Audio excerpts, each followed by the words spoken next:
Hi friends, welcome to bikers paradise. So ரீசெண்டாக நம்ம காரோட அப்டேட்ஸ் நிறைய பார்த்துருந்தோம். ஸோ இப்போ புதுசாக பார்த்தீங்கன்னா நெக்ஸ்ட் ஸ்டெப்பாக வந்து எஸ்டியில் வந்து அவங்களுடைய அட்வென்ச்சர் வந்து லாஸ்ட் இயர் வந்து ஒரு அப்டேட்டட் ஃபேஸ் லிஃப்ட் நமக்கு லான்ச் பண்ணி கொடுத்தாங்க.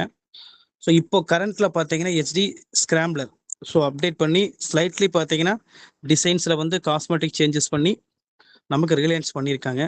ஸோ ஆல்ரெடி ஹெச்டியில் பார்த்தீங்க அப்படின்னா அவங்க ரீபார்ன் ஆனது வந்து 2022 so HD Roadster, HD adventure, HD scrambler so 3 models பார்த்தீங்க அப்படின்னா இந்தியாவில் வந்து லான்ச் பண்ணியிருந்தாங்க. அதில் இப்போது லாஸ்ட்டாக பார்த்தோம் ஹெச்டி அட்வென்ச்சர் லாஸ்ட் இயர் பார்த்தீங்கன்னா நமக்கு அப்டேட் பண்ணி அவங்களோட ஃபேஸ் லிஃப்ட் கொடுத்துருந்தாங்க. அவங்களோட டிசைன்ஸ் நல்ல ஒரு சக்ஸஸ்ஃபுல்லாக இருந்துச்சு. ஸோ அதே எஸ்பெக்ட்ல இப்போ பார்த்தீங்கன்னா ஹெச்டி வந்து நேற்று அவங்களுடைய நியூ ஸ்கிராம்ப்ளரை வந்து லான்ச் பண்ணிட்டாங்க. ஸோ அந்த ஸ்கிராம்ப்ளர் என்ன பண்ணியிருக்காங்க அப்படின்னா டக்கார் இன்ஜின் சொல்லிட்டு அவங்களுடைய அந்த ரேலி இன்ஸ்பைர்டு இன்ஜின் மாதிரி ஒரு டிசைன் கொடுத்துருக்காங்க.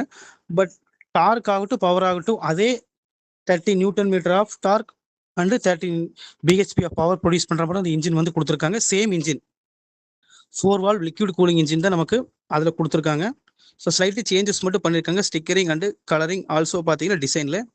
ஸோ எக்ஷோரூம் பார்த்தீங்க அப்படின்னா ஸ்டார்டிங் ரேஞ்ச் வந்து 2 lakhsல வந்து ஹெச்டி வந்து லான்ச் பண்ணியிருக்காங்க. ஸோ இப்போது இதோட டிசைன்ஸ் ஆஸ்பெக்ட் பார்த்தீங்க அப்படின்னா நல்ல ஒரு பாசிட்டிவ் வரவேற்பு எல்லா பக்கமே இருக்குது. ஸோ நெக்ஸ்ட் ஸ்டெப்பாக பார்த்தீங்க அப்படின்னா ஹெச்டி வந்து அவங்களுடைய சேல்ஸில் வந்து இப்போ கான்சன்ட்ரேஷன் பண்ணிட்டு இருக்காங்க. பட் சேல்ஸில் கான்சன்ட்ரேஷன் பண்ணுறத விட அவங்களுடைய சர்வீஸில் வந்து அவங்க கான்சன்ட்ரேஷன் பண்ணாங்கன்னா கொஞ்சம் பெனிஃபிட்டாக இருக்கும். ஸோ எல்லாத்தோட கருத்துக்கள்னு சொல்லலாம். ஏன்னா எஸ்டியோட சர்வீஸ் நெட்வொர்க் பார்த்தீங்கன்னா ரொம்ப பூராக இருக்குது. ஸோ இம்ப்ரூவ் பண்ணாங்க அப்படின்னா it's a valuable one, also ஒரு வேல்யூபிள் ப்ராடக்ட்னு நாம் சொல்லலாம். Thank you friends.